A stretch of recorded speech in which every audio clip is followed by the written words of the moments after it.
Amigos, un gusto como siempre poder saludarlos. Muchas gracias por estar con nosotros una vez más. Vamos a platicar sobre la encuesta nacional de derecho a morir con dignidad. Esta indica que más del 70% de los mexicanos apoyan la eutanasia o muerte asistida médicamente en casos de pacientes en fase terminal. En México, este proceso no está regulado, al igual que el suicidio médicamente asistido. El artículo 166 de la Ley General de Salud prohíbe la práctica de la eutanasia, entendida como homicidio por piedad, así como el suicidio asistido, conforme a lo que señala el Código Penal Federal. Acompáñenos a conversar con la doctora Amparo Espinosa, presidenta de la Asociación por el Derecho a Morir con Dignidad.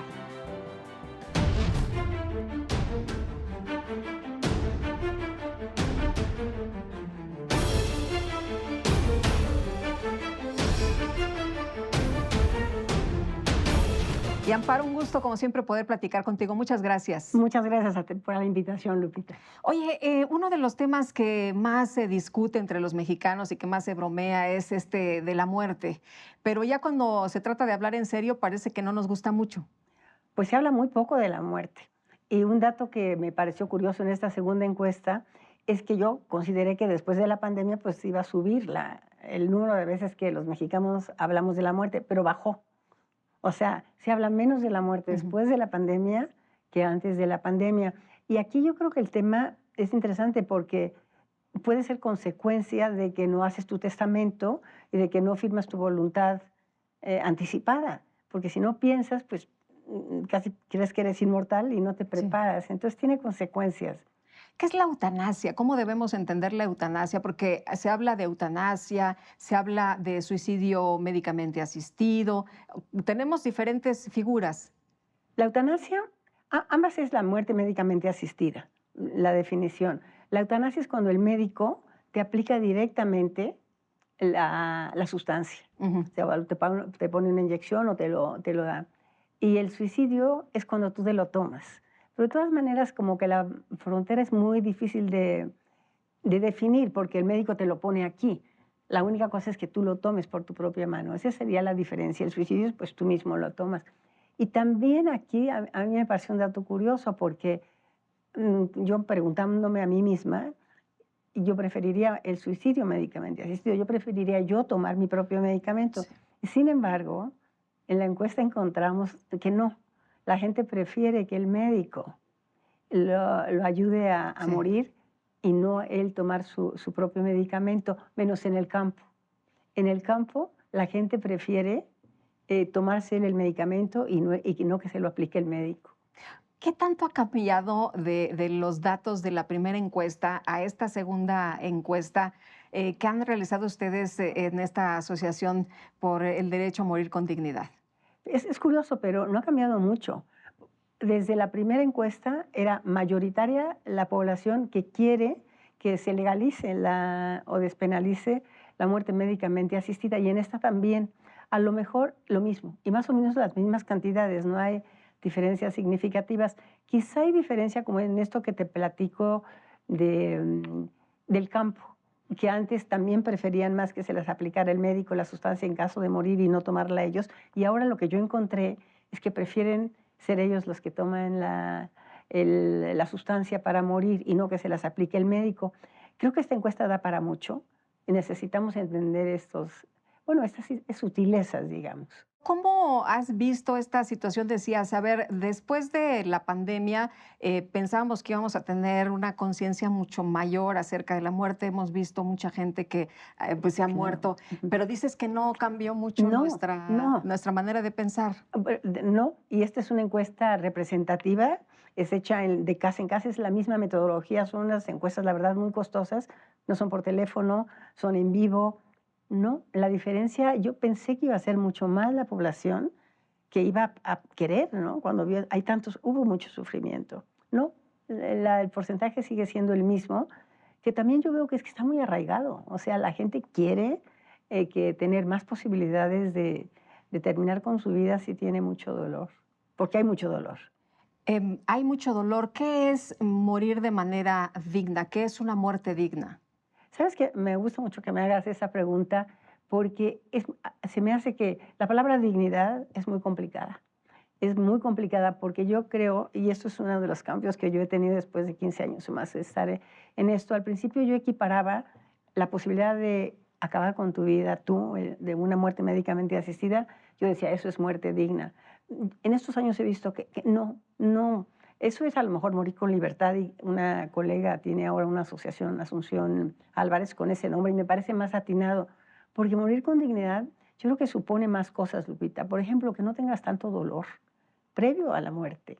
Aquí los cuidados paliativos casi no existen o no en todos los estados y la gente muere innecesariamente con demasiado dolor cuando se podría, la morfina es muy barata. Sí. Y como que no es explicable que la gente muera con tanto dolor como nos lo dicen nuestros testimonios y la gente que nos visita. Entonces yo incluiría para morir con dignidad que tengas la posibilidad de no tener dolor, de no tener dolor.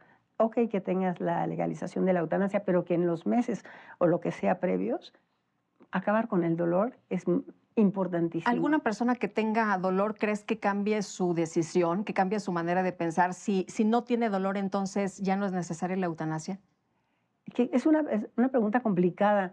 Yo no estoy segura porque hay gente que no tiene dolor y se quiere morir, que ya acabó con la vida. Entonces, como que sería una encuesta interesante. Y hay otra parte de morir con dignidad que ha sido una experiencia personal lamentable, pero que me lo hizo ver, que también para morir con dignidad, el post-mortem tiene que ser digno, tiene que ser humano. Sí. Yo he visto ahora, me tocó lamentablemente esa experiencia, pero a veces a las personas, los cadáveres los tratan como basura, ¿sabes? Hay mucho trabajo en el Ministerio Público, yo lo entiendo, pero creo que ahí hay mucho trabajo que hacer para tomar conciencia del respeto también a los muertos, a los cadáveres. Entonces ahí yo abarcaría, eso también para una muerte digna, que tengas cuidados previos, que te quiten el dolor, la legalización de la muerte médicamente asistida y una conciencia del trato hasta el final, ¿no? Digno. O sea, nos falta mucho camino por recorrer.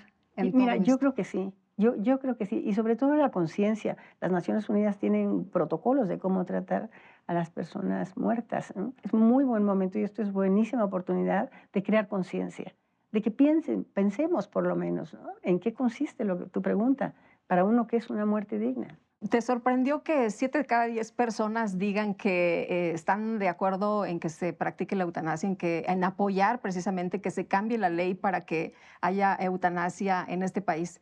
Este resultado fue sorpresivo para todo el mundo. Cuando vimos que, bueno, en la ciudad son 80 y tantos % en esta ciudad.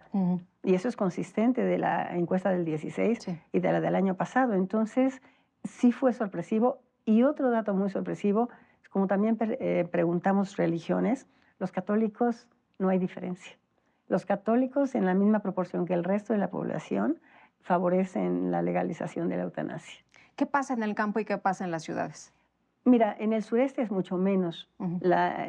Bueno, sí, pero nunca menos del 50. Es el 50% versus el 80% en la ciudad. O sea, sí hay una gran diferencia entre las personas que aprueban o no. Pero yo vi que después de la eutanasia, después de la pandemia, la gente del campo se movió más hacia aceptar la muerte médicamente asistida. Yo creo que hubo experiencias muy dolorosas en el campo. Ahora, cuidados paliativos, ¿qué significan los cuidados paliativos? ¿De parte de quién deberían de venir? Porque sabemos que hay muchas familias que tienen pues un enfermo y ellos son los que tienen que resolver, ¿no? Es que esta también sí me hace una buena pregunta, porque puede ser en tu casa, pero con apoyo, porque para administrar los fármacos, pues no es fácil. Yo creo que el cuidado paliativo, para mí, es que no tengas dolor. Eso sería lo primero, que no sufra la gente como sufre. Es un calvario, es un peregrinar de un hospital a otro y les dicen que así son los dolores, no se les pueden quitar. Para mí eso sería lo primero, y hay unidades en que a eso se dedican. Eso sería lo primero, y luego el acompañamiento.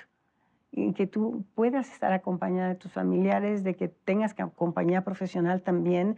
O sea, los cuidados paliativos para mí es como, ahí se puede explayar lo mejor del ser humano, lo mejor.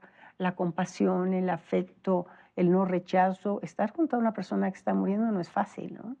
Entonces, para mí esos son los cuidados paliativos. Digo, pues cuando nacemos nos recibe muy contento el mundo y un cuartito de rosas y con cosas. Y cuando te vas, la despedida no es tan buena, ¿no? Cuando ya trabajaste, ya estuviste aquí, siento que nos merecemos morir mejor. Pero este es un tema que deberían tomar en cuenta los legisladores, ¿no? Esta información le tiene que llegar a los legisladores para que se hagan leyes y se transforme lo que en estos momentos se considera como un homicidio, ¿no? Si tú apoyas a alguien para la muerte Sí. asistida médicamente, pues se te considera un homicida. Claro, y además ha cambiado para peor. Yo entrevisté a un doctor, un médico del campo, y decía que antes, si él tenía un paciente o una paciente que sufría mucho, pues tranquilamente podía aplicarle él la eutanasia, sin que se llamara eutanasia, lo ayudaba a morir, ¿no? Pero ahora dice que ya no, porque hay tanta conciencia de este tema que igual lo meten a la cárcel. Entonces, por una parte que se haya popularizado tanto el tema, también tienes esta parte que se impiden actos de compasión que se daban antes naturalmente en lugares como el campo, donde no hay mucho que hacer, ¿no? Entonces, sí, sí es un tema. ¿Qué se va a hacer con esta información? Porque además cabe decir que ha tenido un gran impacto. Sí, Amparo, sorprendentemente a la gente le movió muchísimo y todo el sí, mundo tiene esta información y todo el mundo habla precisamente como sí. a modo de reflexión, bueno, ¿y yo qué haría? ¿No? ¿Y yo qué pienso sobre esto? Sí, sí, eso fue buenísimo y también me sorprendió porque ha habido muchas reproducciones de la encuesta. La gente está muy interesada y bueno, nos han llamado mucho. Entonces quiere decir que hay muchísimo interés. Hay mucho, mucho interés, pero quizá igual que me sorprendió y a todo el mundo la respuesta del 70% de promedio de aprobación, pues nos sorprende esta reacción ahora con esta presentación de esta encuesta. Nuevamente agarra fuerza, ¿no? Oye, la voluntad anticipada, mucha gente ha escuchado hablar del tema, pero pues no estamos muy empapados. ¿Qué quiere decir? Y bueno, pues se ha hablado sobre el tema, se ha probado en diferentes estados, pero parece que si tienes voluntad anticipada y tú dices cómo quieres morir y luego no hay eutanasia, pues no sirve de mucho, ¿no? Claro, pero por lo menos, por lo pronto, puede servir para que no haya ¿cómo le llaman? Encarnizamiento médico, para que ya no te den, no que te hagan eutanasia, te la practiquen, pero que ya no te den más, y que no te forcen a vivir. Yo creo que para eso puede servir, pero allá también encontramos que el 12% de la población es la que sabe qué es la voluntad anticipada y solo el 4% de la población había firmado una voluntad anticipada. Entonces, y también hay otra cosa, no hay un registro nacional de voluntades anticipadas y yo pienso que eso es una urgencia, porque pon tú que tienes un accidente, no sé, en Puebla, pues, si no traes la voluntad anticipada contigo, pues quién sabe qué sabes o qué querías. Y si hay este registro se puede buscar, ¿no? Entonces hay mucho trabajo en este Voluntad tema. anticipada significa que yo les digo cómo quiero morir y si tengo un accidente y quedo a lo mejor muy mal físicamente y ya no dependo de mí mismo para vivir, pido que me apliquen la eutanasia. Bueno, eso como tú bien decías, ahorita lo puedes poner, pero no te la van a aplicar Ujú. porque es ilegal. Pero puedes sí poner eso, que no te hagan demasiadas cosas. Bueno, pon lo que quieras, ¿no? Sí, Uno puede poner tú lo que puedes quiera, poner lo que tú lo que, quieras, lo que lo que tú tú quieras, decidas, ¿no? claro. Y es complicado luego también, porque si hay casos en que hay la voluntad anticipada, la persona está inconsciente y los hijos dicen no. O sea, eso es un tema también, porque no es fácil, aunque tú lo dejes estipulado, a lo mejor tu familia no le gusta.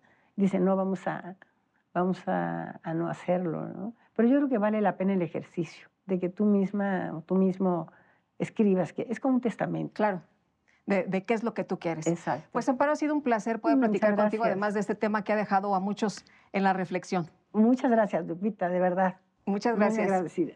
Y muchas gracias también a usted por habernos acompañado. Nos vemos la próxima y que la pasen todos muy bien.